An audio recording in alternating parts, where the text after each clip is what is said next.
నచ్చిన ఒక డైలాగ్ చెప్పన్నా నాకు ఒకసారి. నేను నచ్చిన డైలాగ్ అంటే ఈ మధ్యకాలంలో ఇప్పుడే నేను చెప్తుంది అదే, కలెక్టర్ గారికి ఆకలిస్తుందంట, ఒక ముద్దు అన్నం ఉంటే పెట్టమ్మా అని అంటున్నాడు. ఇది నాకు చాలా నచ్చిన డైలాగ్. ఎందుకంటే నా డైలాగ్ నాకు ట్రైలర్లో రావడం, నేను వినడం, అంత పెద్ద స్టార్ కాస్ట్, అంత పెద్ద సినిమాలు చెప్పడం మర్చిపోలేను. ఇప్పుడు ఇదే డైలాగు నేను కొన్ని రసాలు చెప్తా, చెరుకు రసాలు గట్ట తాగటానికి కాదు, జస్ట్ చూస్తామని చెప్పిస్తాము, రసం తాగుతుంటే చెప్పాలి, చెప్తా. అంటే ఇదే డైలాగు ఆ రసంతో చెప్పాలి. ఓకేనా? Ready, action. ఏడుపు. కలెక్టర్ గారికి ఆకలిస్తుందట, ఒక ముద్ద అన్నం ఉంటే పెట్టమ్మా అంటున్నారు. దీనికి డైలాగ్ తీసేస్తే చెప్తా అడుక్కుంటున్నా, అట్లా అనిపిస్తుంది ఆ రసాలు. అలాగే భయానకం. కలెక్టర్ గారికి ఆకలిస్తుందంట, ఒక ముద్ద అన్నం ఉంటే పెట్టమ్మా అని అంటున్నారు. ఇప్పుడు నువ్వు ఈ రసాలు విండినావు అనుకో, నాకు ఈ ఇంటర్వ్యూ చూస్తుంటే ఒకటి గుర్తొచ్చింది సడన్గా. ఈ రసాలు వింటుంటే ఆడోడు వేసి మనోడు ఆవేశం సార్ గాడు ఆడు గుర్తొచ్చింది నాకు. నేను చెయ్యి క్యాన్సల్, ఇది బాగుంది. అది కాదు చెప్తాను, భయానకం అంటే నువ్వు జనాలు భయపెట్టాలి కానీ నువ్వు ఎంత భయపడుతున్నావు. అందుకే వాడు గుర్తొచ్చింది నాకు సడన్గా, ఆవేశం సార్ ఆడు గుర్తొచ్చి ధన్మని ఇది గుర్తొచ్చింది, మీమ్స్ గుర్తొచ్చినాయి బాబు. మనం ఒకళ్ళని ఎప్పుడు మన లేదు, వాడు గుర్తొచ్చిన భయంగా వాడు ఎప్పుడు అవుట్ ఆఫ్ ది గా. నీకు సినిమా నాలెడ్జ్ చాలా ఎక్కువ ఉంది. ఏమో తెలియదు, ఇప్పుడు మెమరీ పవర్ తగ్గింది కొద్దిగా. చెప్పు, పర్లేదు చూద్దాం. ఉంది. నేను ఒక మంచి సినిమా పేరు చెప్తాను, నువ్వు దాన్ని గెస్ట్ చేయాలి. సరే, ఓకేనా? ఓకే. గేమ్ చేంజర్ చెస్ పెట్టావు కదా, జీవితం నాకు తెలుసు, నువ్వు గెస్ట్ చేస్తా. Ready. Indira, born for the people. ఇప్పుడు చెప్పలేడండి.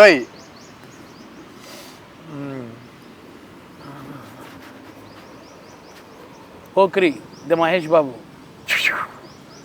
అంటే ఇవన్నీ ఆయన చేసాడు, చూసాడు కూడా, ఎన్నోసార్లు ఆడిషన్స్ ఇచ్చి ఉంటాడు నాకు తెలిసి కదా. అసలు ఇప్పుడు నిజం చెప్పు, ఇది గన్నదే సినిమా, ఇట్లా ఉన్నది గన్నదే సినిమా. పోక్రియేనా? పండుగాడు అదే ఐకానిక్ యాక్టర్ కదా, నువ్వు చెప్పగలవు.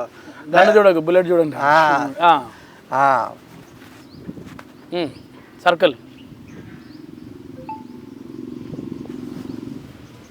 కేక్ కట్ చేసిండు, హ్యాపీ బర్త్డే.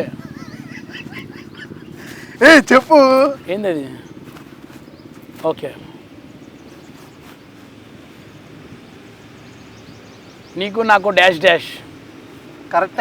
కరెక్ట్ కాదు, అసలు చెప్పు. ఇప్పుడు నీకు నాకు నీకు నాకు డాష్ డాష్. ఇతను నన్ను గెలిపిస్తున్నాడు అండి, చూసారా? ఇలా ఉంటది గేమ్ చేంజర్ అంటే. నేను గేమ్ చేంజర్. ఇలా గేమ్ చేంజర్. సరే, నువ్వు నాకు మంచి ఇవ్వు. నా వల్ల కాదు, ఇవంతా నాలెడ్జ్ లేదు. ఒక యాక్టింగ్ చేయన్నా.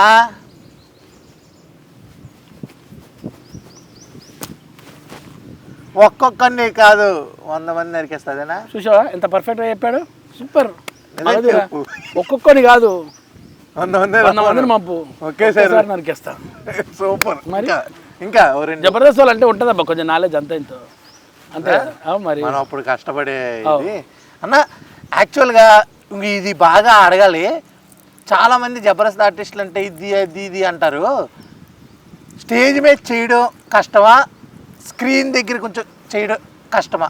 జబర్దస్త్ చేయడం కష్టం అంతేనా? ఎందుకంటే డైలాగ్స్ అన్ని గుర్తుపెట్టుకొని సింగిల్ టేక్లో వేయాలి.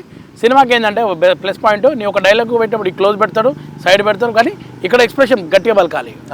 జబర్దస్త్లో ఎక్స్ప్రెషన్ మలకున్న పర్లేదు, డైలాగ్ చెప్తే చాలు, దూరం ఉంటాయి కెమెరాలు కాబట్టి. ఇక్కడ మాత్రం పర్ఫెక్ట్ రావాలా. జబర్దస్త్ చేయడం వచ్చేసింది అనుకో, సినిమా కూడా ఈజీ అయిపోతుంది. అలాగే నువ్వు ఎప్పుడైనా జబర్దస్త్ స్టేజ్ మీద మర్చిపోవడం కానీ దానివల్ల ఏమన్నా? నాకు పేరు వచ్చిందే మర్చిపోవడం తోటి, అన్ని డైలాగులు మర్చిపోవడం వల్ల నాకు పేరు వచ్చింది సార్. నేను ఏ రోజు డైలాగ్ చక్కగా చెప్పారని దేవుడు ఇచ్చిన వరమే నాకు. అంటే మనం తప్పు చేసినప్పుడు కూడా మనం ఎదుగుతా అంటే ఇది ఒక. అవును, అంటే కొన్ని రోజులు మర్చిపోయిన తర్వాత అది వచ్చింది, ఆ తర్వాత మెమరీ వచ్చింది. మెమరీ ఇప్పుడు అలా చేయకూడదని చెప్పి టక్ టక్. లేదు, అలా చేస్తే జనాలు నన్ను ఎంటర్టైన్ చేసి ఇష్టపడతారు. కొన్ని ఇమోషన్ డైలాగ్స్ ఉన్నప్పుడు నేను ఖచ్చితంగా గుర్తుపెట్టుకొని చెప్పాలి డైలాగ్స్. ఇప్పుడు వస్తున్న కొన్ని సినిమాలలో అట్లే ఉంటాయి. నువ్వు ఎగురుతానన్నావు కదా ఇందాక. అవును, డిప్స్ కొడదాం. డిప్స్ కొట్టలేను, ఎందుకంటే నేను 4 రోజులు నేను జిమ్ పోయి బాగా జిమ్ చేసి బాడీ టైట్ అయిపోయింది. ఇప్పుడు ఏ టైం పడితే టైం నేను జిమ్. ఇది ఎలా ఉందంటే ఆలీ గారు ఉన్నారు కదా, జిమ్ జెమ్సన్. అదే మధ్యకాలం జిమ్కి వెళ్తున్నానండి, పొట్ట దించుదామని. సో ఇతనేమో జిమ్ అంటాడు, మధ్యాహ్నం 1 గంట అవుతుంది, ఇంటికి పోయి ఇప్పుడు నేను పతంగులు ఎగిరేయాల. ఎందుకు? అరే సంక్రాంతి పతంగుల పండుగ.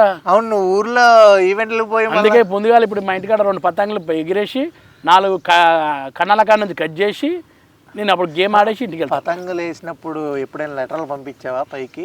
అవసరం లేదు, లెటర్ పంపించాడు పక్కకే ఉన్నప్పుడు డైరెక్ట్గా ఇచ్చేసి పతంగ ఎగిరేసుకుంటాను.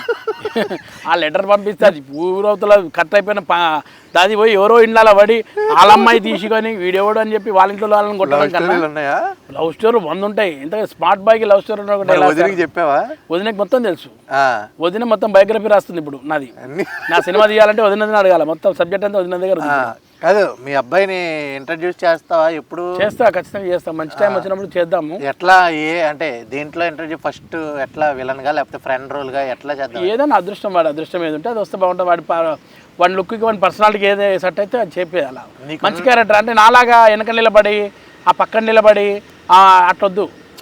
ఇప్పుడు చేస్తే ఒక సినిమా మంచి పేరు, మంచి సినిమా. నీకున్న కాంటాక్ట్స్ ఉంటాయి కదన్నా అనుకుంటాం, కానీ ఆ టైంలో ఎవ్వరు ఎక్కడి నుంచి ఆశీర్వదిస్తారో తెలియదు మా అబ్బాయికి.